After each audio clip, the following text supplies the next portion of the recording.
પ્રજાસત્તાક દિવસે બનાસકાંઠાના પશુપાલકોને મળી છે મોટી ભેટ। બનાસ ડેરીએ પશુપાલકોને આપ્યા છે સારા સમાચાર। બનાસ ડેરીના ચેરમેન શંકર ચૌધરીએ દૂધના પ્રતિ કિલો ફેટના ભાવમાં ₹10નો વધારો કર્યો છે, જેના કારણે બનાસકાંઠાના હજારો પશુપાલકોનો તેને લાભ મળશે। ભેંસ દૂધના ફેટનો ભાવ ₹580 થી વધારી ₹590 કરાયો છે, જ્યારે કે ગાયના દૂધના ફેટનો ભાવ ₹254 થી વધારી ₹264.54 કરાયો છે।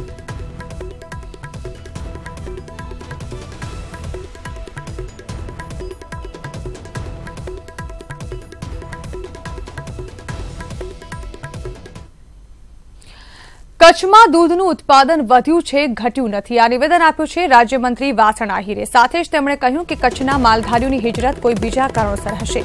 રાજ્ય સરકારે ઘાસચારો અને પાણી વ્યવસ્થા કરી છે।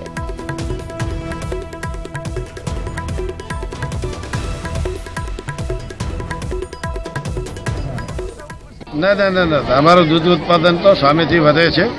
અત્યાર સુધી રાજ્ય સરકારે 4.5 કરોડ કિલો ઘાસ કચ્છના પશુપાલકોને આપ્યું છે। ગીર સોમનાથમાં કસ્તુરીએ જગતના તાતને રાતા પાણીએ રોડાવ્યા। કાંધી ગામે ખેડૂતે ડુંગળીનો 10 વીઘા ઉભો પાક ઘેટા બકરાને ચરાવી દીધો। સતત ગગડતા ડુંગળીના ભાવને કારણે ખેડૂતોએ આ નિર્ણય લીધો।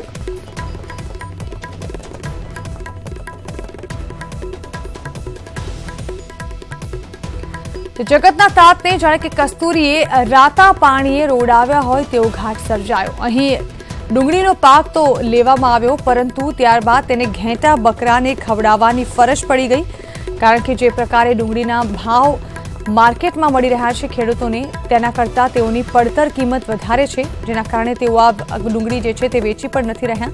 પરંતુ આખરે તેઓએ વચ્ચેનો રસ્તો અપનાવ્યો, જ્યાં પોતાના ગામમાં તેઓ ઘેટા બકરાને ચરાવવા લઈ આવ્યા અને પોતાના ડુંગળીનો જે પાક છે તે તેઓને ખવડાવી દીધો।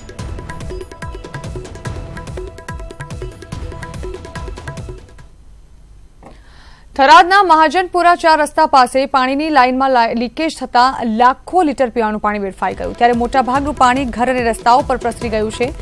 વાવ સુઈ ગામના પીવાના પાણીની અછત છે, ત્યારે બીજી તરફ થરાદના મહાજનપુરામાં પાણીની પાઇપલાઇનમાં લીકેજ થતા પાણી પુરવઠા વિભાગ નિંદ્રાધીન અવસ્થામાં જોવા મળી રહ્યું છે। મહત્વનું છે કે અગાઉ પણ થરાદમાં પીવાનું પાણી વેડફાયું હોવાનું બહાર આવી ચૂક્યું છે, ત્યારે ફરી એકવાર પાણીના વેડફાટની વાત નિંદ્રાધીન તંત્રના કાને હજુ સુધી નથી પહોંચી।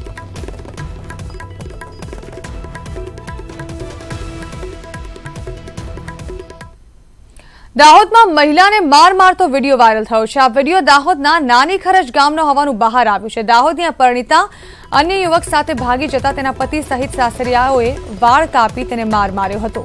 આ સમગ્ર ઘટના સામે આવતા પોલીસે એક મહિલા સહિત 7 આરોપીઓની ધરપકડ કરી કાયદેસરની કાર્યવાહી હાથ ધરી।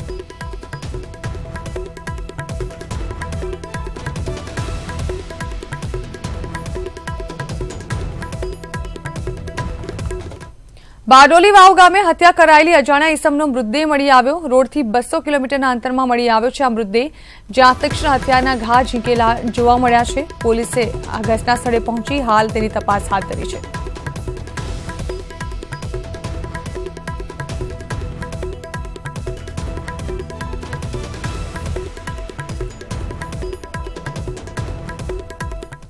ક્રિકેટ એસોસિએશન માટે રાહતના સમાચાર છે। વડોદરા ક્રિકેટ એસોસિએશનને ઇન્કમટેક્સમાં મોટી રાહત મળી છે। એટલું જ નહીં, તમામ ક્રિકેટ એસોસિએશનને ઇન્કમટેક્સ નહીં ભરવો પડે, ભલે પછી બીસીસીઆઈની ગ્રાન્ટ મળતી હોય તો પણ તેઓને ઇન્કમટેક્સમાંથી રાહત આપવામાં આવી છે।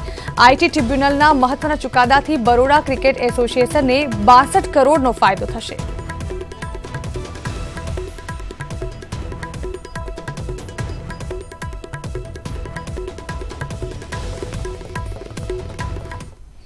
ન્યૂઝ 18 ગુજરાતીના અહેવાલની ફરી એકવાર થઈ છે અસર। લોધિકાના દેવગામમાં તબેલામાં ભણતા વિદ્યાર્થીનો અહેવાલ પ્રસારિત કર્યા બાદ સરકાર હરકતમાં આવી અને જિલ્લા શિક્ષણાધિકારીને વૈકલ્પિક વ્યવસ્થા કરવાના આદેશ અપાયા છે।